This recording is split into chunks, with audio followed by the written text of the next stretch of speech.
Ahora. Ya está grabando, ¿no? Bueno, voy a volver a hacer la presentación, como usted dijo. Esta noche, como teníamos previsto, tenemos el cierre del curso de bibliología y tenemos, y en este curso de bibliología vamos a tener cierre con un invitado especial, que es el pastor Alejandro Riff, pastor de una iglesia en Argentina de línea Credo Bautista. Él también es miembro de la Sociedad Bíblica Trinitaria, de la cual nos va a explicar la labor que está llevando a realizar. Hemos hablado hace unas clases acerca del debate que hay entre el uso del textus receptus y el texto crítico, ¿no? Que son dos familias de manuscritos que se utilizan para traducir la Biblia, y habíamos hablado hace unas semanas acerca de esto, ¿no? Y ahora el pastor Alejandro Riff en esta noche nos va a hablar acerca de la importancia que tiene el texto Receptus, y nos va a hablar acerca de la labor. Primeramente, en un primer momento nos va a hablar acerca de qué es el texto Receptus, cuál es su importancia, y luego nos va a estar hablando acerca de la labor que tiene Sociedad Bíblica Trinitaria. Gracias. Ahora, perdón, profesor, para las preguntas. En caso de que tengan preguntas, hermanos, por favor, les voy a pedir que tenemos una dinámica, ¿no? Vayan guardándolas para el final de la presentación del pastor, cosa de que no se interrumpa a media sesión. Ahora, quien tenga una pregunta, hermanos, bueno, como ya sabemos, bueno, la temática, lo que tenemos es esto, ¿no? La manito arriba, el que tenga la pregunta. Y eso significa, ya vamos a ver, porque de ninguno está activado su micrófono. Y el hermano Gustavo, que está encargado de administrar esta sesión, va a estar él habilitando los micrófonos para las preguntas al final, pero de esta sesión. Al final, después de que el pastor explique, vamos a tener una ronda de preguntas en la cual el pastor va a estar respondiendo. Y no olviden, para ser habilitados, queremos manitos arriba, y van a estar siendo habilitadas sus preguntas. Y el que tal vez alguno no tiene micrófono o no está funcionando bien su audio o alguna cosa, entonces también puede escribir en chat, ¿no? También se puede escribir la pregunta y vamos a estar revisando constantemente, y de acuerdo, de esa manera es que vamos a manejar el tema de las preguntas y las dudas, para los que tengan, ¿no, hermanos? Bueno, fuera de eso, Pastor Alejandro, usted puede comenzar otra vez con su plenaria, ¿no? Así es. Muchas gracias, Andrew, y también un saludo a los hermanos ahí en Bolivia y todo lo que están haciendo para difundir todo lo que es la sana doctrina, una teología sana. Y bueno, también he sabido que están haciendo esto de una materia de bibliología, que bueno, que es lo que hago en Sociedad Bíblica Trinitaria, más que nada, en las conferencias, hablar acerca de bibliología. Y bueno, el tema que me habías pasado, Andrew, es este, ¿no? La importancia del textus receptus. Voy a hacer una introducción para aquellos que no conocen. Yo sé que los que han estado estudiando allí en Bolivia ya tienen una base, pero quizás otros que se conectaron se estarán preguntando qué es esto. Bueno, vamos entonces a la primera diapositiva y vamos a explicar un poco de qué se trata esto. Vamos a ver 5 razones por las cuales se usa el texto recibido. ¿Pero qué es el texto recibido? O textus receptus, que es en latín. Bueno, el textus receptus es, digamos, la base griega, o sea, el Nuevo Testamento fue escrito en griego, en una variante del idioma llamada koiné, que quiere decir algo sencillo, ¿no?, de entender en aquel tiempo. No era el griego clásico que utilizaban los filósofos, sino, podemos decir, el griego que se hablaba en la calle de forma normal. Y la mayoría de las personas, la mayoría de los cristianos conocen, ¿no es cierto?, o saben que la base del Nuevo Testamento es el griego, ¿sí? Pero lo que la mayoría a veces no sabe, así hablando en general en el mundo evangélico, es que las Biblias actuales se traducen no de una única fuente textual, sino que hay varias fuentes textuales.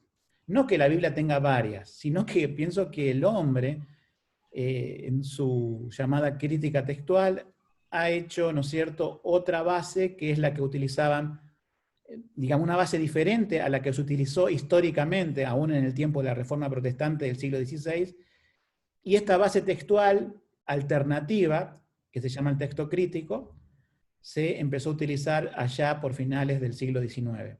Es decir, para entenderlo fácil, hoy cuando traduces una Biblia, o sea, suponete en un idioma de África no alcanzado, puedes hacerlo de 2 fuentes textuales mayoritarias, o el textus receptus, o texto recibido, ¿no es cierto? Que es, por ejemplo, lo que nosotros utilizamos en Sociedad Bíblica Trinitaria, o puedes hacerlo de lo que se llama el texto crítico, ¿sí? Que es otra fuente textual que obviamente nosotros no compartimos, que esa sea la fuente textual como preservada por Dios, por los métodos, los mecanismos y la filosofía que tiene el texto crítico, no creemos que sea la fuente indicada. Creemos que Dios ha preservado su palabra en el texto receptus. Y eso es lo que vamos a explicar un poco ahora. 5 razones por lo cual utilizar para traducir Biblia o para estudiar el griego del Nuevo Testamento el texto receptus.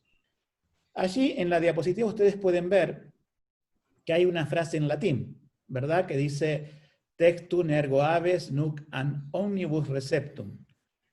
Esta frase sale de la introducción de una de las ediciones del Textus Receptus, allá por el año 1633, ¿sí? De los hermanos Elsevier. Se llaman ediciones del texto recibido a aquellas compilaciones que han hecho determinadas personas de textos griegos de la familia del recibido, que ahora vamos a ver un poco de eso, y fueron a imprenta.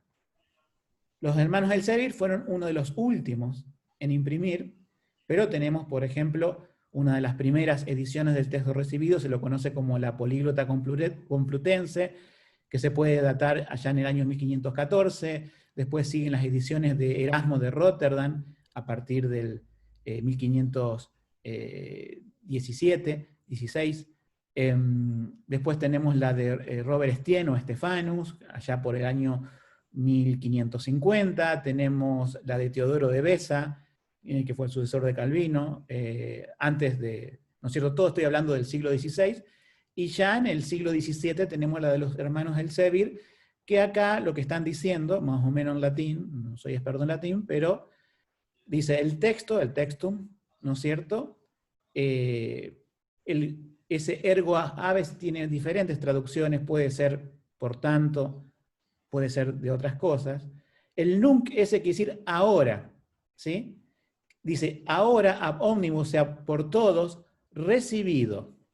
Y después dice, in quo nihil immutatum au corruptum damus.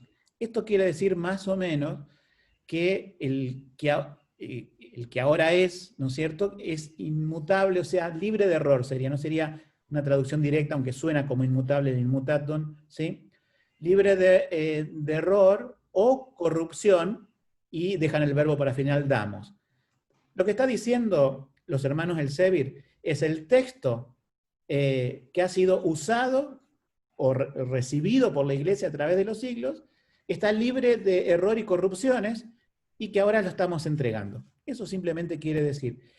¿Por qué nombro esto? Porque de allí sale el nombre de texto receptus. Si bien dice textum receptum, bueno, en latín, al igual que en griego, hay lo que se llaman los casos, ¿sí? El textum receptum es un caso del, podemos decir, del idioma latín, y lo pasamos al nominativo, que es lo que siempre se usa como el sustantivo o núcleo de oración, textus receptus. O sea, en vez de terminar en una M, termina en S. Si lo quieren llamar de otra forma, texto recibido, es en español, lo pueden llamar. Pero bueno, vale manejar la terminología textus receptus. Resulta que en la época de la Reforma todo era latín, porque esa era la lengua de intercambio, no era el inglés, era latín. Por eso te van a encontrar con un montón de términos en teologías que vienen del latín. Yo no soy muy partidario de mantenerlos, pero bueno, siguiendo las reglas, ¿no es cierto? Decimos textus receptus, pero también podríamos decir texto recibido. ¿Por qué recibido? Porque es recibido por la iglesia, podemos decir, de todos los siglos. Yo también aquí estoy chequeando algunas cosas que me están preguntando, ¿no?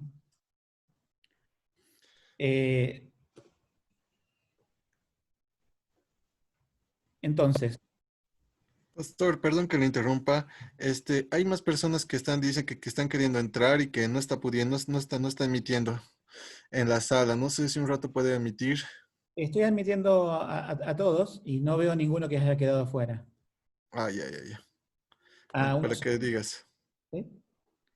Sí, para que escribas en Sí, el grupo. no hay problema. Esto lo voy monitoreando mientras voy hablando, yo lo puedo ver, ¿sí? Ujú. Bien, ustedes solamente están viendo la diapositiva, ¿verdad? ¿Correcto? Sí, Andrew, ¿es verdad? ¿Están viendo la diapositiva? No, no sé, sí, solamente. estamos bien. Sí. Muy bien. Quería saber si se veía bien. Bueno, vamos a una de las primeras diapositivas de aquí. Esta. Es la razón número 1. ¿Por qué utilizar el texto recibido en traducciones bíblicas o podemos confiar en él como la fuente textual para el Nuevo Testamento? Bueno, ya vamos a ver 5. La primera razón es porque es un texto mayoritario. Mayoritario quiere decir que es un texto que se dispone muchas copias. Acá hay una cosa bastante increíble y bastante falaz, podemos decir, por parte de la crítica textual. Cada vez que yo digo crítica textual, estoy hablando generalmente en enemigos del texto receptus, ¿sí? Aquellos que quieren imponer el texto crítico en lugar del texto receptus. Parece paradójico, pero lo de la crítica textual dicen que es un texto minoritario, pero es una falacia, porque ellos clasifican las familias de textos en aproximadamente 5 familias, y dentro de la familia lo hacen ver como un texto minoritario. Pero en realidad, si lo calculamos en volumen de manuscritos, o sea, imagínense manuscritos apilados unos encima de otros, en cantidad dividido a través de, podemos decir, de todos los museos que todavía lo tienen, podemos ver que el 90% de esa masa textual, de esos más de 5.000 manuscritos que hay dando vuelta alrededor del mundo, corresponde a lecturas parecidas al texto recibido, que en este caso decimos que es un texto mayoritario. Déjenme aclararle algo. Ahí dice, encontrados hasta la época pertenecen a lecturas bizantinas, cuya mejor representación de las mismas es el Textus Receptus. Seguramente han estudiado esto en Bolivia, pero para los que se conectan y no son de allá y no lo han estudiado, hoy dijimos que para traducir una Biblia hay dos fuentes textuales, una el Textus Receptus y la otra el texto crítico, ¿verdad? A y B. Ahora, si nosotros vamos al pasado, vamos a ver que había dos corrientes textuales, dos familias que venían, podemos decir, de dos procedencias geográficas diferentes. Una, podemos decir, era de, digamos, Bizancio, que en aquel tiempo sería como Turquía, ¿no es cierto? Allí en Asia Menor, donde mayormente el apóstol Pablo trabajó con las iglesias, y otra región es Alejandría, allá en Egipto, abajo sería en el mapa, no tengo un mapa para mostrar ahora, pero donde hubo muchos filósofos y teólogos con ciertos problemas doctrinales, podemos decir. Entonces, hay dos corrientes, una que es la bizantina, porque vienen de la zona de Bizancio, y otra la alejandrina, que acá no estamos considerando la alejandrina, que está familiarizada con el texto crítico. Estamos viendo el texto receptus. Cuando decimos lecturas bizantinas, estamos hablando del texto receptus. Yo no sé si alguno ha escuchado alguna vez lo que es el texto bizantino. Bueno, el texto bizantino, hay una edición moderna que es distinta al texto recibido. Esto trae cierta confusión a veces a la gente. Pero el texto receptus, podemos decir, imagínense, 5.000 manuscritos, ¿eh? Que hoy se conocen, aquí en el tiempo no se conocían tanto, en el tiempo de la Reforma. El 90% de esa masa textual corresponde a lecturas bizantinas, es decir, no alejandrinas, bizantinas. Y de esas lecturas bizantinas, la mejor representación, es un término que siempre uso, es el Textus Receptus. Es decir, que en el tiempo donde se hicieron las ediciones del Textus Receptus, que es el siglo XVI y siglo XVII, ¿sí? Que utilizaron la imprenta, etc., disponían de copias que venían de la familia bizantina. ¿Se entiende? ¿Sí? Es dos familias, alejandrina y bizantina. Textus Receptus, bizantina, texto crítico, se inclina por las alejandrinas, aunque hay también otras complicaciones que no vamos a meternos ahora. Pero para resumir, el texto Receptus es un texto mayoritario. Es más, otra forma de llamarlo al texto Receptus era el texto mayoritario. Nada más que, bueno, como digo ahora, hay ediciones nuevas que se llaman texto mayoritario, texto bizantino, que no es específicamente el texto recepto. Hay mucha confusión, pero lamentablemente es así. En el pasado, texto recepto y texto mayoritario eran sinónimos. Hoy no son sinónimos, tenemos que ser muy específicos, texto recibido o texto receptus. Entonces, una razón de confianza es que la mayoría de los manuscritos descubiertos arqueológicamente coinciden con las lecturas bizantinas del texto receptus. Por lo tanto, es una forma de ver que es confiable por el grado de copias que tiene. Vamos a la razón número 2. La razón número 2, ¿sí?, es que es un texto con respaldo antiguo. Ahora, acá hay un problema. Ustedes ya habrán visto, ¿no es cierto?, los que han estudiado el tema, que una de las razones por la cual el texto, la crítica textual desprecia el texto recibido es porque ellos dicen que tienen textos más antiguos y que el texto receptus no es tan antiguo. Entonces, esta también es otra media falacia, porque ellos se refieren a textos antiguos, básicamente a dos códices del siglo IV, que es el Códice Sinaítico y el Códice Vaticano, que es el 90% de la masa textual del texto crítico. Ahora, en el texto recibido dicen, no, los manuscritos, ellos dicen, ¿no? Los manuscritos del texto recibidos son mayormente minúsculos, o sea, escrito en minúscula, del siglo X. Y claro, si vos comparás el siglo X con el siglo IV, decir, no, el siglo IV es más antiguo. Pero podemos decir que hubo citas de cristianos anteriores al siglo IV donde se cita lecturas que coinciden con el texto recibido y no con el texto crítico, no con el Códice Vaticano o el Códice Sinaítico. Entonces, si bien no tenemos un pedazo de manuscrito o un manuscrito entero que pueda ser muy antiguo para validar todas las variantes textuales del texto recibido, no obstante tenemos citas de los padres de la Iglesia. Yo acá les nombro algunas, no están ahí en la diapositiva, pero les digo, por ejemplo, un documento que se llama la Didache o la Didache, que es fechado aproximadamente entre el año 70 o 80 después de Cristo, que es un escrito cuya autenticidad no se discute. Allí menciona, por ejemplo, la Didache, el cierre que hace Jesús en la oración de Mateo 6:13, que es el Padre Nuestro, que dice, porque tuyo es el reino, el poder y la gloria por todos los siglos. Amén. Esta doxología que se conoce, ¿sí?, no está en el texto crítico. Entonces en el texto crítico dice, esto no es parte de la Biblia. Por eso en versiones modernas de la Biblia, ustedes no van a encontrar esa doxología que todos tan bien conocemos del Padre Nuestro. Y ellos van a decir, no, porque los textos del siglo IV, el Códice Sinaítico Vaticano, no lo tienen, o la investigación que han hecho ellos acerca de esto no lo incluyeron. Pero tenemos que la Didache, ¿sí?, que es del año 70, es lo más temprano que conocemos, 80 si le quieren poner, pero es del siglo I seguro, nombra esto. ¿Y de dónde lo sacó si no es de la cita de Mateo 6, 13? Entonces, ese es un argumento. Les digo un segundo argumento, si alguno quiere tomar nota, ¿sí?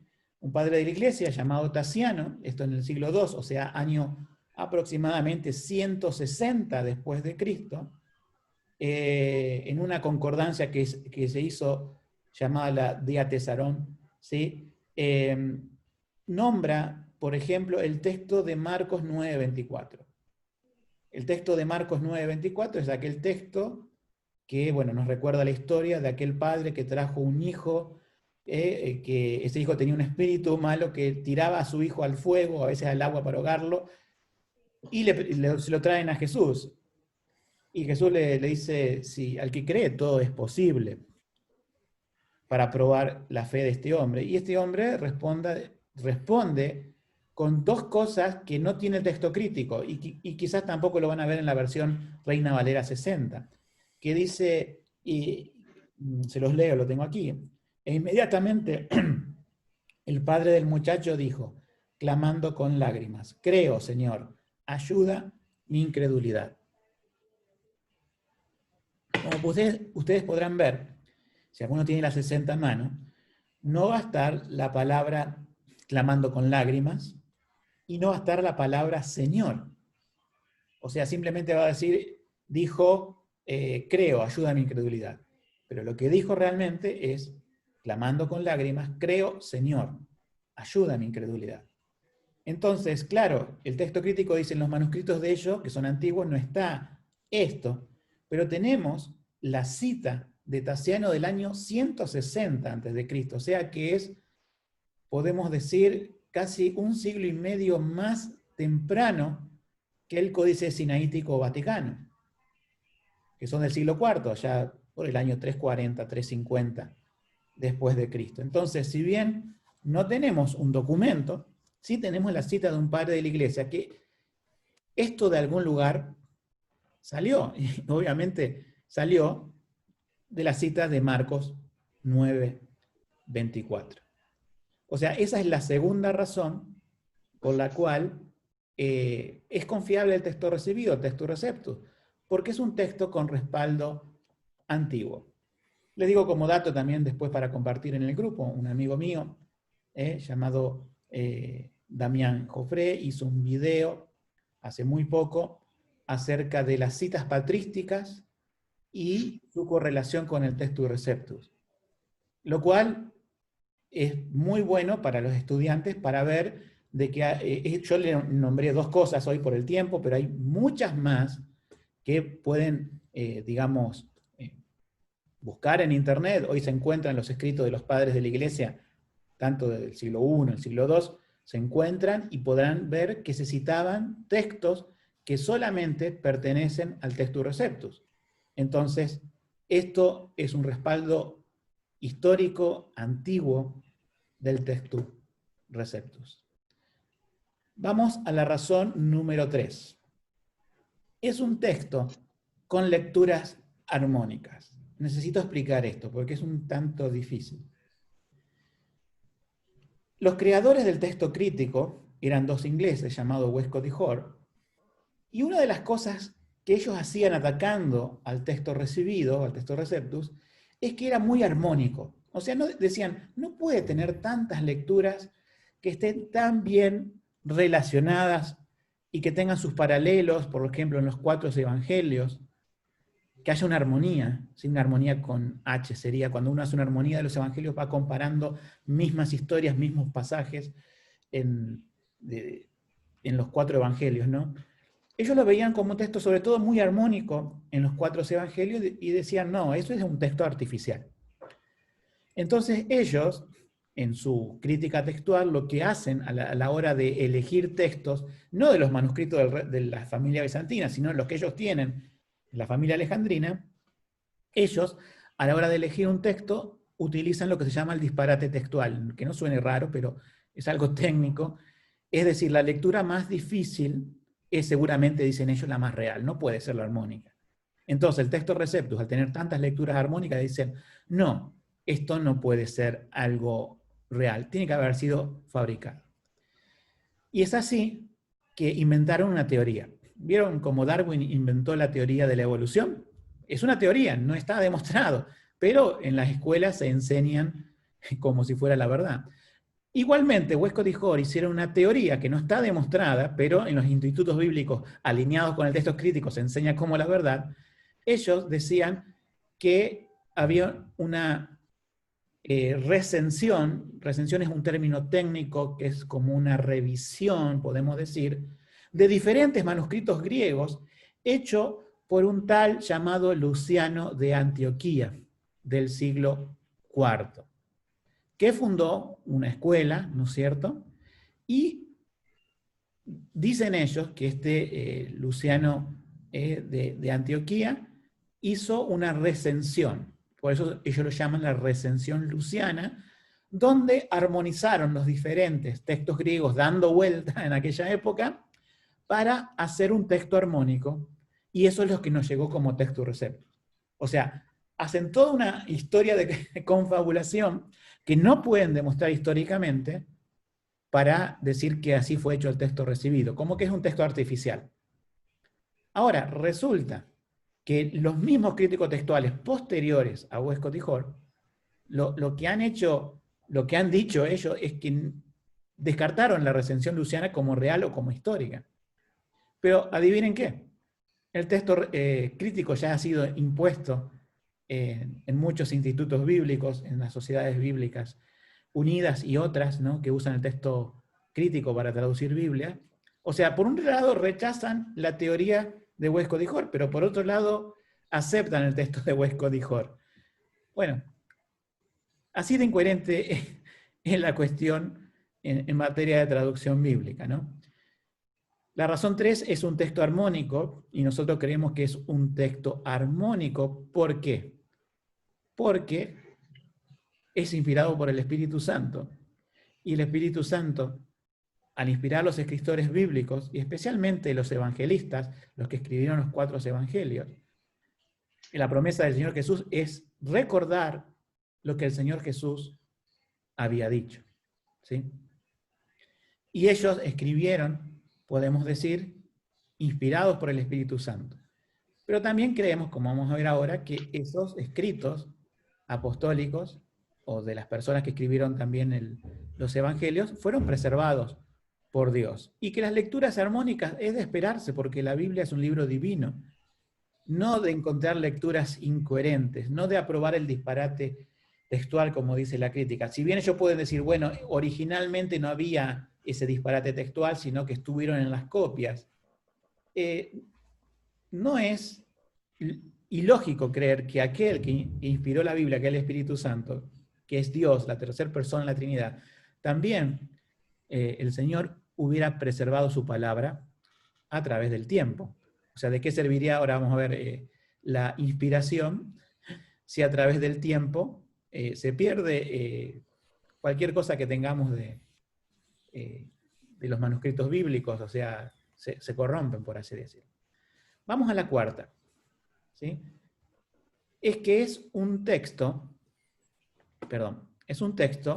utilizado históricamente por la Iglesia. ¿A qué nos referimos con utilizado históricamente?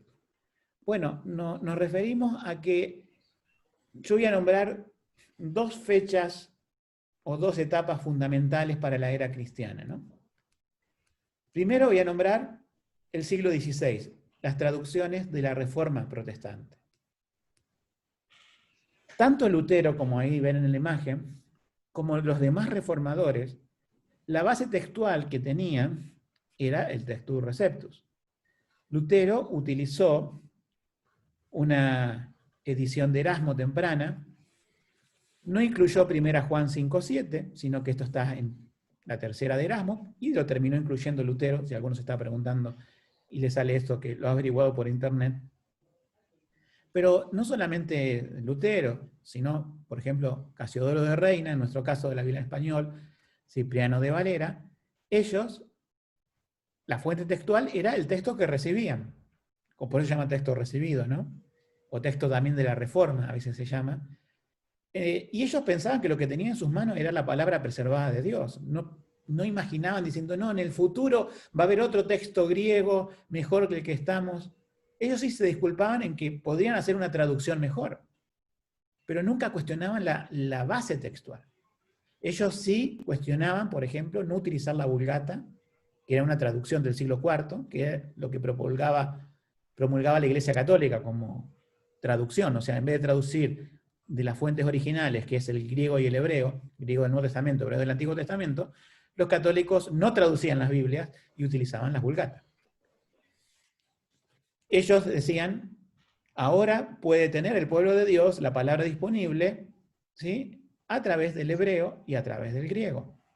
Pero ellos en ningún momento pensaban de que lo que tenían en sus manos era un texto que podía tener adulteraciones, corrupciones históricas, Ellos confiaban en que Dios había guardado ese texto y que en ese momento crucial de la reforma, donde el impulso de la reforma es la salvación, la justificación por la fe, necesitaban demostrarlo por medio de la Biblia, que tenía que ser traducida en la mayoría de los idiomas de Europa en aquella época. Y así se hizo. Se tradujo a la mayoría de los idiomas de Europa. Es decir, Dios proveyó en el momento histórico de la Reforma el texto correcto. No creemos que haya sido el texto incorrecto. Después tenemos en el siglo XIX, donde se fundan sociedades bíblicas, pero también, y bueno, la Sociedad Bíblica Trinitaria, imagínense, es del año 1831, ¿sí? O sea que es del siglo XIX. Tenemos también, si ustedes recordarán, a William Carey, ¿sí? William Carey, o Guillermo Carey, fue alguien que dio inicio a las misiones modernas, ¿sí? A las misiones, podemos decir, si bien siempre el Evangelio se fue expandiendo a los diferentes países, hubo un momento medio de aletargamiento de la iglesia, sobre todo para llegar a Asia, a África, también a las Américas, ¿no? Entonces, justamente este William Carey, que fue un gran traductor de la Biblia, que tradujo sobre todo en la India, en variantes, con ayudas, ¿no es cierto?, de otras personas, él no lo podía haber hecho solo al trabajo, cerca de 40 idiomas o variantes, ¿no?, de idiomas de la India. ¿Y qué es lo que tenían las misiones mundiales en esa época? El Textus Receptus. Porque recuerden que allá por el 1850, que se fue dando todo esto, recién el texto crítico aparece en el año 1881 y no se populariza el texto crítico recién hasta el siglo XX. O sea que si bien existía a fines del siglo XIX, no se populariza. El texto recibido fue el texto utilizado por la Iglesia en las fechas cruciales. Todo se complicó en el siglo XX.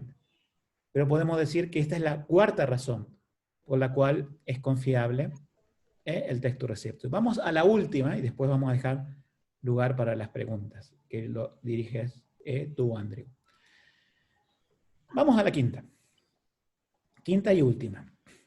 Una de las razones para ver el texto Receptus como confiable es que es un texto que cuadra con la doctrina de la preservación de la teología reformada. Podemos decir la teología reformada, escuchen bien, respecto a las escrituras, ¿sí? Porque hay personas que no tienen la teología reformada, pero son defensores del Textus Receptus. Entonces tengo que hacer esa aclaración. La reforma, o sea, los reformadores, creían que Dios preservó su palabra a través del tiempo. Es decir, ellos no cuestionaban que el texto que tenían en sus manos para traducir la Biblia tuviera corrupciones, ¿sí? Ellos, la preocupación principal de ellos no era por la fuente textual, sino por la forma de traducir, de modo de hacerlo lo más perfecta posible, si bien no hay traducciones perfectas, pero se esmeraban en hacer lo mejor posible. Pero no tenían en mente de que Dios había dejado su palabra para que sea recién restaurada a fines del siglo XIX en ese descubrimiento del Códice Vaticano y Sinaítico, redescubrimiento, ¿no es cierto? Y con el texto crítico de Westcott y Hort. Ellos no imaginarían una cosa así, ni tampoco dirían que en un futuro hubiera un texto mejor de la Biblia, sino que eso está expresado en una de las confesiones de fe, por ejemplo, la confesión de Westminster, que también, allá, bueno, las confesiones de fe recuerden que son del siglo XVII, aproximadamente en el año 1647, después también siguió con esta misma línea la Confesión Bautista de Fe de Londres del año 1689, donde, bueno, en este caso en el Westminster más o menos también coincide con la Bautista de 1689, porque en el primer capítulo siempre tenemos de las Sagradas Escrituras. En este caso, en Westminster es en el capítulo 1, párrafo 7, que dice así: Dios, ¿no es cierto?, ha mantenido puro a través de los siglos, por su especial cuidado y providencia, los textos hebreos y griego de las Escrituras. ¿Qué es lo que ellos creían? Bueno, lo que también nosotros creemos en Sociedad Bíblica Trinitaria. creemos que Dios preservó su palabra en forma constante a través del tiempo. Es decir, que ese 90% de masa textual de la familia bizantina, cuya representación es el texto recibido, fue el texto que Dios preservó a través del tiempo. Por eso es mayoritario, tiene muchas copias. ¿Y por qué lo hizo Dios? Por su especial cuidado y providencia. ¿Sí? Ahora, los que defienden la crítica textual, los que creen en el texto crítico y apoyan las Biblias traducidas al texto crítico, y hay muchos incluso que son de teología reformada, según dicen, ¿no es cierto?, en cuanto a esto, ¿no? Que creen que el textus receptus no tenía sus fallas y que realmente el texto, podemos decir, el texto crítico viene, por así decirlo, como a tratar de restaurar lo que se había perdido. Tienen que negar la doctrina de la preservación de la escritura. Por eso es muy importante que cualquier instituto bíblico, incluso ahí en Bolivia, ¿no?, tengan en claro en bibliología lo que es la doctrina de la preservación. Porque cuando uno le pregunta a una persona, ¿crees en la preservación de la Biblia? Y sí, te dicen todos que sí. Bueno, explícame cómo crees, porque ahí está la cuestión. ¿Crees de la manera que creemos nosotros, los del texto recibido, que Dios preservó su palabra constante a través del tiempo, como creían los reformadores? ¿O crees en la restauración tardía, que son la gente del texto crítico, donde dicen, bueno, el texto recibido, alineándose con Westcott y Hort, fue un texto armonizado artificialmente, con buenas intenciones, pero no es un texto fiable, es mejor el texto crítico, bajo las reglas de la crítica textual, la filosofía de la crítica textual, y bajo esos manuscritos del siglo IV, donde priorizan mayormente, aunque te nombran miles de manuscritos, realmente están priorizando simplemente dos, texto sinaítico y texto vaticano. De allí salen las variantes textuales, no salen de los papiros, no salen de los fragmentos encontrados, no salen de ahí las variantes textuales.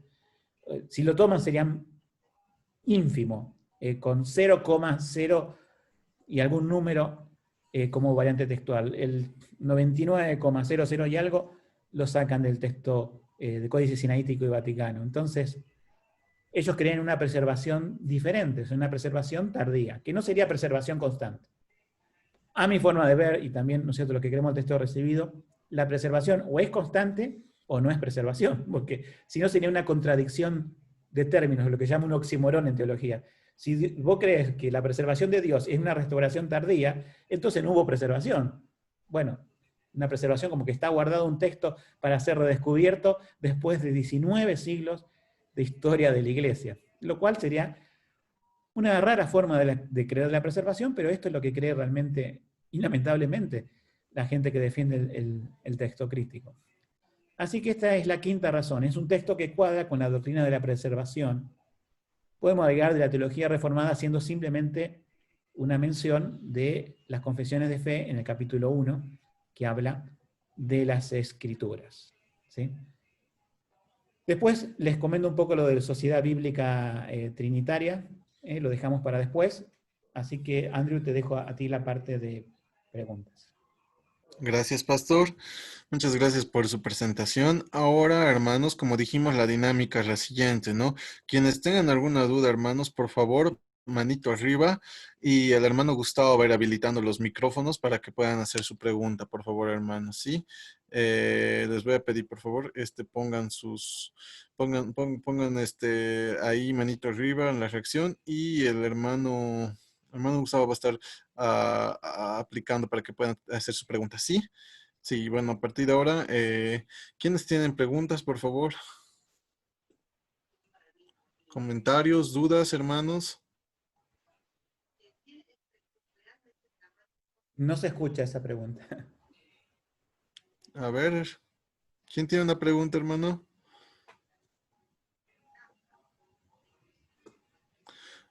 O si no, si de alguien no funciona bien su micrófono, no está bien su audio, también lo pueden hacer a través de el chat, ¿no? Hay un chat ahí y pueden escribir ahí también su pregunta, también la vamos a estar leyendo, hermanos. Gustavo está Hermano, como coanfitrión, así que puede... él habilita los Hay una micrófonos. pregunta Gustavo, por favor. de Samuel Silva, perdón. Silva. El pastor Samuel, ¿cuál es su pregunta?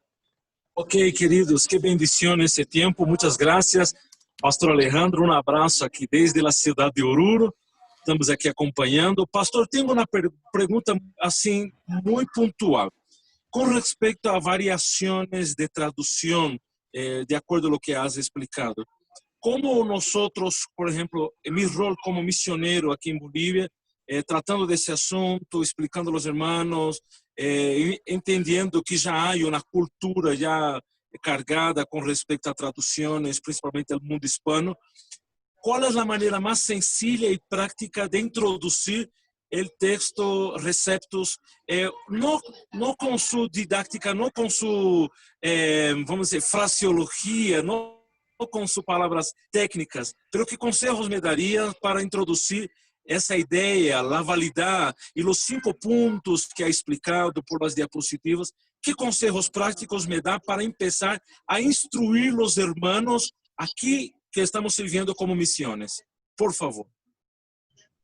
Bueno, la gente siempre entiende con comparaciones, ¿sí? Es la mejor manera de entender. Obviamente no vamos a ir con un texto griego a mostrarle a la gente, porque eso sería un poco raro. Algunos quizás que se metan en estas cuestiones sí les interesa, pero el común de las congregaciones podrían ver, ¿sí? Teniendo una revisión de la Biblia hecha en base al texto recibido, y nosotros, bueno, actualmente en Sociedad Bíblica Trinitaria tenemos el Nuevo Testamento con Salmos y Proverbios. En el Nuevo Testamento podrían ver versículos, ¿no es cierto?, que se encuentran en el Nuevo Testamento de la Sociedad Bíblica Trinitaria, y lo podrías comparar con otra versión. No sé, podrías nombrar Biblia Textual, Biblia de las Américas, Nueva Versión Internacional o alguna otra, para mostrarles las diferencias. Siempre a mí me pasa que cuando la gente ve la diferencia textual, es cuando se asombra y se empieza a interesar en el tema. Cuando ve la diferencia textual, ya la persona es como que crea una alerta en su mente diciendo, entonces todas las versiones de la Biblia no son iguales como pensaba. Entonces uno tiene que explicarle, no, hay diferentes versiones de la Biblia, no porque algunas son más fáciles de entender que otras, sino porque utilizan fuentes textuales diferentes, ¿sí? Traducen de textos griegos diferentes. Y esa diferencia la vas a notar en los cambios. ¿Cuáles son esas diferencias? Bueno, en Sociedad Bíblica Trinitaria, si bien no está traducido en el español, hay un texto que los pastores se pueden bajar para estudiar esto y explicarlo a la congregación, que se llama llave, ¿no?, textual del Nuevo Testamento, ¿sí? The Textual Key of the New Testament. Está en inglés, The Textual Key of the New Testament, donde hay cerca de 612 variantes donde uno puede chequear, ¿no?, diferencias. O sea, pone el Nuevo Testamento de Sociedad Bíblica Trinitaria con otra versión de la Biblia basada en el texto crítico, y la mayoría va a coincidir con esas 612 aproximadamente variantes. Entonces tiene más de 600 ejemplos para entender por qué hay diferencias entre una versión y otra. Muchas gracias, Pastor Alejandro. Muchas gracias, Pastor Andrés. Muchas gracias. Hermanos, ¿alguien más que tenga una pregunta con respecto al tema que el pastor ha hablado? ¿Alguien más que piense, que alguien que quiera decir lo que piensa? ¿Alguien más, hermanos, que quiera aportar con alguna pregunta, un comentario? Por favor, manito arriba o hablen. Muy buenas noches. Tengo 2 preguntas. La primera es, ¿qué es justificación por la fe? Y la segunda es, mencionaba algo el pastor sobre el Padre Nuestro, cómo lo hace, bueno, al final, ¿no? Cómo lo hace la Iglesia Católica. No mencionan lo que es, porque tuyo es el reino, el poder y la gloria por todos los siglos. Amén. Eso podría explicar y por qué nosotros sí lo decimos, ¿no? Bien, como no se ve, ¿tu nombre es? Liv. Live. Bien, así aquí lo veo. Bueno, la primera pregunta no tiene que ver con el tema de hoy y sería muy amplia, ¿verdad, Andrew? La Sí, justificación por la fe. ¿Sí? Vamos lo a tener, mencionó sí, y me entró la intriga y era como que, ¿qué es? bueno, el tema de la justificación por la fe lo vamos a ver en esta serie de cursos que estamos dando. El siguiente es doctrina de Dios, ¿no? Después de eso vamos a entrar a doctrina del pecado y de ahí vamos a entrar, bueno, también a la doctrina de Cristo y de ahí recién la doctrina de la salvación, ¿no? Donde vamos a estar tratando el tema de la doctrina de qué es de la justificación por la fe. Y la verdad es que sí, como dice el pastor, responderlo es muy amplio ahora. Esa te la la vamos a guardar para después, ¿sí? Por Bueno, ahora, tu otra pregunta, sí, el pastor creo que sí va a poder responder de por qué las diferencias en cuanto al tema de Padre el nuestro. final del Padre Nuestro en el Evangelio de Mateo. Ujú. El Padre Nuestro lo tenemos en dos evangelios, en Mateo y Lucas. ¿Sí? La referencia a lo que se llama la doxología. Doxología, vieron que es cuando se termina una reunión, a veces se canta una doxología, es el final de algo. Por ejemplo, el apóstol Pablo tiene varias doxologías en sus cartas, donde él termina alabando a Dios. Es una acción de gracias a Dios. Y el Señor Jesús, pensamos, ¿no es cierto?, que la oración, que la cual se conoce como Padre Nuestro, termina, ¿sí?, con una doxología. Porque si no, terminaría así. Por ejemplo, Mateo 6:13. Y no nos metas en tentación, mas líbranos del mal. Fin. Pero creemos que termina así, como tiene el texto Receptus, ¿no? Porque ujú, tuyo es el reino, el poder y la gloria por todos los siglos.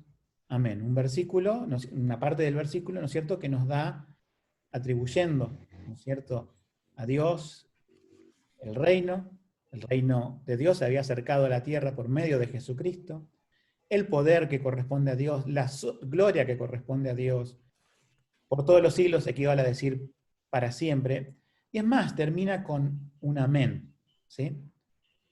Con ese así sea, ¿no es cierto?, que tenemos muchas veces en las oraciones del Nuevo Testamento. Entonces, para aquellos que creen en el texto crítico, donde se elimina, porque tuyo es el reino, el poder y la gloria por todos los siglos, ellos tendrían un Padre Nuestro un poco más acotado, ¿sí? La Iglesia Católica eh, lo incluye, yo lo he escuchado a ellos, que en el Padre Nuestro incluye en la última parte, pero en ciertos biblistas católicos ellos también cuestionan esto, lo mismo que la crítica textual. Es decir, los biblistas católicos están alineados con la crítica textual actualmente. Los cristianos evangélicos conocemos y no tenemos otra forma de conocer, ¿no es cierto?, esta oración del Señor Jesucristo sin esa doxología final. Por eso, si uno le muestra, como hizo la pregunta Samuel Silva, a los hermanos para hacerlo entender, le muestra al Padre Nuestro algo que todo el mundo conoce de alguna u otra forma, y se va a dar cuenta que en versiones de la Biblia que se alinean al texto crítico, hay algunas que se alinean al 100% y otras no. Pero, por decirte algo, sin Biblia textual, no encontrarías esa frase final. Así que es un repaso de lo que vimos en una de las razones, ¿no? Bien. Bueno, sí, el pastor aclaró tu pregunta. sí, Bueno, esperemos que gracias. sí. Bueno, ¿quién más, hermanos, tiene preguntas? Por favor, háganos saber. Aprovechen, por favor, el momento. Dos preguntas más vamos a responder antes de que el pastor nos continúe explicando acerca de la labor de la Sociedad Bíblica Trinitaria. A ver, dos preguntas más, hermanos, por favor.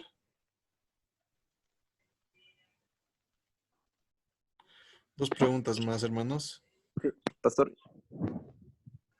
Sí. tenía una Buenas pregunta. noches. Ah, el hermano Oscar. Bueno, están Gustavo y Oscar quieren hacer preguntas. Bueno, Bien. primero, primero a ver primero Oscar, a ver, luego hermano Gustavo.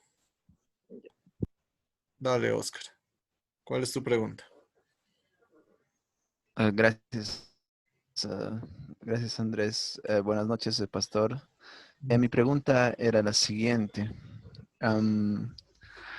Cuando vemos la historia de texto Receptus, ¿no?, y cómo se ha ido editando, usted nos explicó un proceso primero en Políglota Complutense, luego ha habido muchas ediciones de los hermanos Xavier, Scribner, ¿no? Y también Erasmo.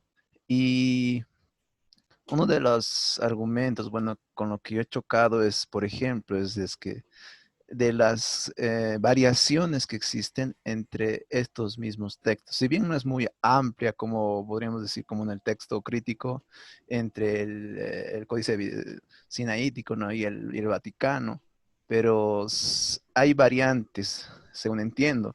¿Y cómo podríamos, entonces, mi pregunta es, cómo podríamos defender la doctrina de la preservación cuando, por ejemplo, en el mismo texto Receptus, hay variantes, ¿no? Esto a mí, por ejemplo, me da la impresión como que, bueno, de nosotros es el mejor preservado, pero, y por eso creemos en esto. En cambio, ustedes, bueno, como usted explicó, se ha guardado mucho tiempo y eso no puede ser la preservación. Entonces, eso, por favor, ¿cómo podríamos explicar eso? Eso, pastor, mi duda. Bien, yo cada vez que me haces esa pregunta, digo que podríamos dividir las variantes entre microvariantes y macrovariantes. Es decir, llamamos microvariantes a aquellas variantes que no traen algún tipo de problema en el texto en su interpretación o en su contenido doctrinal en el texto, ¿sí? Y llamamos macrovariantes a aquellas variantes donde las palabras ya sea son cambiadas, agregadas u omitidas y afectan el sentido del texto y especialmente podrían afectar el sentido de una doctrina, ¿sí? Entonces, el texto crítico, si uno compara, por ejemplo, las dos fuentes textuales mayoritarias que usan, que son el Códice Sinaítico y el Códice Vaticano, entre ellos tienen macrovariantes, ¿sí? Tienen variantes importantes. Y con respecto al texto bizantino, que es el de texto recibido, tiene mayores macrovariantes. Por ponerte un ejemplo, en el texto crítico, el final del Evangelio de Marcos termina en el versículo 9. ¿Sí? No llega hasta el 20 como el texto recibido. Entonces, podrás imaginar que esa porción tan grande de la escritura que falta en el final de Marcos es algo muy llamativo. Ahora, nosotros decimos que el texto recibido es la palabra que Dios ha preservado a pesar de sus microvariantes. Es decir, si comparamos el texto de los hermanos Elsevier con el de Teodoro de Beza, vamos a encontrar microvariantes. Si lo comparamos con Erasmo, vamos a encontrar microvariantes. Si comparamos con Stephanus, vamos a encontrar microvariantes. Esas microvariantes, como digo, no van a afectar doctrina, ¿sí? No afectan demasiado el sentido del texto. Entonces, tenemos que convivir con eso, decir, bueno, ¿por qué Dios permite esto? Yo lo pongo como un ejemplo, ¿no? Supongamos que en esta conferencia Zoom yo les dicto un texto y ustedes me lo tienen que escribir, me lo tienen que enviar por email, ¿sí? Yo empezaría a dictar un texto ahora y ustedes, yo no dictaría bastante rápido, no volvería para atrás, si alguno se quedó con la duda, lo escribe como lo haya escuchado. Al llegarme esos distintos emails de parte de ustedes, voy a encontrar, y se lo mando a otra persona, de que muchos emails difieren entre sí, ¿verdad? Tampoco fui dictando así muy rápido como para que nadie pueda entender nada. A alguno le va a faltar alguna conjunción, alguno quizás confundió la palabra y puso otra. Pero si reunimos todos los emails y lo doy a una persona y decime, a ver, llega al texto original. Esa persona posiblemente llegaría a lo que yo dije, por la multiplicidad de emails. Lo mismo el texto recibido. Hay multiplicidad de manuscritos que tienen microvariantes. Pero por medio de ese texto mayoritario, y vuelvo a subrayar mayoritario, podemos llegar a un texto armónico de la escritura donde nos da fiabilidad. Y podemos convivir con esas microvariantes porque, si bien los escritores originales del Nuevo Testamento eran inspirados, es decir, lo que salió de su pluma se llaman autógrafos, eso eran inspirados, pero se perdieron a través del tiempo. Los que nos llegan a nosotros son copias de copias. Los que copian las escrituras no eran inspirados, Sí sabemos que Dios, de alguna manera, providencialmente fue protegiendo esos documentos para que nos llegaran. No obstante, vamos a encontrar en esas copias diferencias. Es decir, dentro de la familia bizantina vamos a encontrar diferencias, pero no macro variantes, sino micro variantes. Y eso es porque, bueno, los humanos somos sujetos a error. Pero no vamos a encontrar algo que, por ejemplo, una Biblia de la Reforma fue hecho con la edición de Erasmo, otro tomó como ejemplo de caso de Reina y Valera tomaron, aparte de Erasmo, tenían más que nada Robert Estienne, o sea, Stefanus, y te puedes dar cuenta que no hay demasiadas diferencias entre la versión de Lutero y la versión española, o la versión en inglés, King James, y la versión española, ¿sí? Así que esa sería un poco la respuesta. Quedaría una pregunta más, ¿verdad? Sí. El hermano Gustavo tenía una pregunta más. Y no sé, Rubén Jiménez, ¿tiene también otra pregunta? Puede, No, para que vaya después de Gustavo. ¿cómo se ¿Sí? hace? Bueno, creo que se activó por accidente su micrófono. Bueno, hermano Gustavo, ¿cuál era su pregunta? Ok, pastor, mi pregunta era, digamos, en el sentido de que si es que estas variantes que existen en el texto, textos receptos con el texto crítico afectan alguna doctrina principal de la iglesia, si es que llegan a afectarse o tal vez modificarse, y si es que fuera el caso, ¿cuál doctrina? La pregunta es amplia, pero respondo lo siguiente. Tenemos que diferenciar entre variantes internas del texto receptus, que es lo que expliqué recién, ¿sí? Ahora vamos a tratar variantes entre los dos textos, texto receptus y texto crítico, que son macro variantes, ¿ok? Bien, esas macro variantes sí afectan doctrina. Porque hay versículos que son irrepetibles, por ejemplo en los evangelios. Algunos tienen su paralelo. Y en las cartas apostólicas, obviamente, cada versículo que falta, se agrega o cambie, son irrepetibles. Lo que te van a decir los defensores del texto crítico es que las diferencias son menores. No son tan menores. No son tan menores. Si te quitan el final de un evangelio, por ejemplo, al final del evangelio de Marcos, que nos dice, el que creyere y fuere bautizado será salvo, más el que no creyere será condenado, nos da una pauta que para el bautismo hay que creer, ¿sí? Si vamos a Hechos 8:32, en el etíope y Felipe y el etíope, la condición para bautizarte es, que le decía a Felipe, si crees de todo corazón, bien puedes. Y en el texto crítico no está eso, si crees de todo corazón. Y sobre todo tampoco está la frase que dijo, creo que Jesucristo es el Hijo de Dios. Entonces, ahí tenemos dos pasajes que se eliminan en el texto crítico, donde nosotros encontramos la conexión de una persona que se va a bautizar y el creer. Si no, bautizamos como la Iglesia Católica a todos, sin hace falta de creer. Bueno, alguno podría decir, bueno, pero los presbiterianos también bautizan. Ok, pero ellos no lo hacen para salvación, ¿sí? Aparte, ellos, que son defensores también del texto receptus, la mayoría, ¿sí? Se van a encontrar que una persona adulta no la van a bautizar si no cree en el Señor Jesucristo. Así sea por aspersión, ¿no? Pero no la van a bautizar. Entonces, ese es un ejemplo. Hay muchos más, sobre todo versículos que desaparecen la palabra Cristo y Señor, hay muchísimos, y que eso afecta, ¿no es cierto?, o debilita, podemos decir, determinadas cosas. Por supuesto que siempre te van a decir, uno no hace una doctrina de un solo versículo bíblico o de un par, lo hace con el cuerpo integral de la Escritura. Correcto, nadie va a hacer una teología aislada. Pero yo creo que va debilitando algunas doctrinas y supongamos, ¿no? Sobre todo la doctrina de la Trinidad se puede defender más fácil con el texto receptus que con el texto crítico. Adivina cuál texto usan los testigos de Jehová. El texto crítico. Porque son el que mejor cuadra con su teología. Con eso es el ejemplo que ¿Qué te puedo dar? Da para muchísimo la pregunta, o sea, es comparar versículos, pero si me preguntas si afecta doctrina, sí, como te digo, no vamos a hacer doctrina de unos versículos, pero sí, en las partes que se quitó, se agregó, se cambió, para mí afecta a doctrinas de las Escrituras. Bueno, muy bien. Bueno, Gustavo, espero que haya respondido tu pregunta.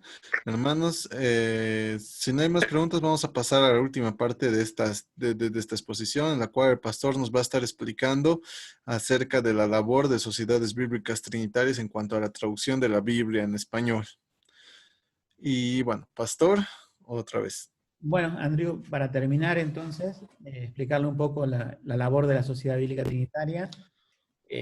Brevemente, ¿no? La Sociedad Bíblica Trinitaria es una sociedad que viene del año 1831, que se separó de la Sociedad Bíblica Británica y Extranjera, que fue la primera sociedad bíblica en el mundo, al principio británica, y después le agregaron el nombre extranjera porque empezaron a imprimir Biblias para todo el mundo. Se separó un grupo de creyentes porque esa sociedad se empezó a corromper, porque empezó a dejar entrar dentro de esa sociedad a católicos, y ya los católicos querían Biblias con sus libros apócrifos, y también, sobre todo, dejó entrar a unitarios, aquellos que no creían en la Trinidad. Por eso, en el año 1831, en diciembre, se funda Sociedad Bíblica Trinitaria, con cerca de 2000 asistentes a esa reunión, una reunión bien grande en el Exeter Hall en Londres, lugar que utilizó después Charles Spurgeon para predicar muchas veces, o se lo conoce al Exeter Hall. Ahí comienza la Sociedad Bíblica Trinitaria, y también esta Sociedad Bíblica Trinitaria se hace, ¿no es cierto?, mundial. Actualmente hay cerca de 50 proyectos de revisión de la Biblia, mejor dicho, de revisión e impresión de la Biblia, pues ya están terminados muchos de esos proyectos en todo el mundo, y en el idioma en español está, podemos decir, la Sociedad Bíblica Trinitaria revisando lo que se conoce como la Biblia Reina Valera. En la versión Biblia Reina Valera nosotros tomamos el texto de 1909, de la revisión de 1909, y lo referenciamos con la 1602, que es la Reina Valera original, y con el texto recibido griego que tenía disponible Reina Valera en aquel tiempo. Por eso no utilizamos, por ejemplo, el texto recibido de Scrivener, que es del año 1884, sino que utilizamos fuentes textuales como la Políglota Complutense, las ediciones de Erasmo, la de Estefanos y la de Besa. No la del Sevir, porque de Sevir a ser 1633 es después de 1602, que es la fecha en que Valera revisó o terminó de revisar la Biblia. Reina 1569, Valera 1602, y estamos haciendo la revisión de la Biblia y ya tenemos terminado como equipo el Nuevo Testamento con Salmos y Proverbios, y actualmente el equipo de revisión de la Sociedad Bíblica Trinitaria, donde hay expertos en hebreo, en griego, hay lingüistas y gramáticos, yo también trabajando con ellos desde mi punto de vista computacional, podemos decir, de la armonización de textos. Junto con ese equipo está trabajando ya en el Antiguo Testamento, y en un par de años veremos la Biblia completa. Entonces, ustedes pueden seguir el trabajo de Sociedad Bíblica Trinitaria a través del sitio web sociedadbiblicatrinitaria.org, donde allí van a tener también artículos, todo esto que he hablado hoy, videos, etc. Y el link a las principales redes sociales que tenemos, como Twitter, Instagram, Facebook, que también sobre todo lo que más en América Latina se mueve es Facebook e Instagram ahora. Vamos a ir poniendo todas las actualizaciones, la labor de la sociedad y demás. Y hay un segundo sitio web que es reinavalera.online, que allí está el Nuevo Testamento en línea, y también está disponible un link para bajar una app para Android, o sea, para celular. No lo tenemos todavía para los iPhone, pero sí para Android, donde también podrán bajar el Nuevo Testamento y tenerlo en su teléfono móvil. Así que bueno, los invitamos a todos a poder visitar periódicamente estos sitios, a seguirnos en Facebook, en las demás redes sociales, y estar así conectados con Sociedad Bíblica Trinitaria, que actualmente venimos entregando material, y lo más importante, con esto termino, es que se está haciendo en Brasil, ya se está terminando, una impresión de 100.000 Nuevos Testamentos que van a estar disponibles para toda América Latina y España. Así que eso, Andrew, es lo de mi parte. Bueno, muchas gracias, pastor. Bueno, ha sido un gusto tenerle con nosotros siendo parte, contándonos acerca de la obra de la Sociedad Bíblica Trinitaria. Ha sido muy amable de su parte también brindar su tiempo para poder explicarnos la importancia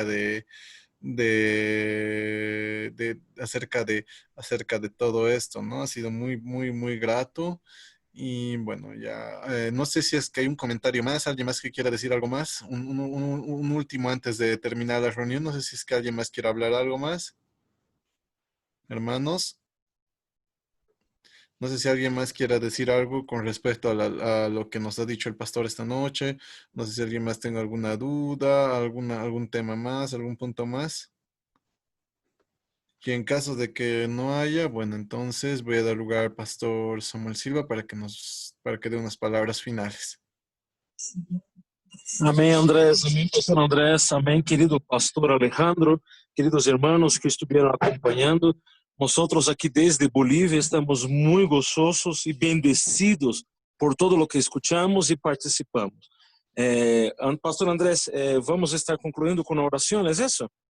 Sí, sí, sí. Ah, excelente. Entonces yo creo que sería un gran privilegio y una gran bendición que Pastor Alejandro pueda orar con nosotros. Por favor, Pastor Alejandro, recordando aquí de los bolivianos. Qué maravilla. Vamos a orar y vamos a finalizar entonces. Padre nuestro, te damos las gracias por estar reunidos con hermanos de Bolivia, muy queridos, y también de otros lugares que se han conectado a esta transmisión. Te pido, Señor, que no solamente en Bolivia, sino también en toda América Latina, Padre, tú puedas despertar a personas, jóvenes, también de todas las edades, Señor, que vayan interesándose en teología, en estos temas, Señor, para defender tu palabra, Señor, para amar tu palabra, para predicarla, para que iglesias con teología sana también tengan una evangelización que sea sana. Así que, Padre, te pido que puedas bendecir a los que hoy estuvieron presentes en esta reunión, también a los que verán el video a posterior, Señor, que también puedan ser edificados con estos temas. Y te rogamos, Señor, que tu palabra corra en América Latina, en España, en el mundo hispanohablante, y como dice también tu palabra, corra y sea glorificada, que el nombre de Jesucristo pueda estar tu Hijo en alto, que las personas puedan creer a tu evangelio, y que tengan también cada iglesia versiones fieles de la Biblia para predicar en sus púlpitos. Te doy las gracias, Señor, por estos momentos, en el nombre de Cristo Jesús. Amén. Amén. Bueno,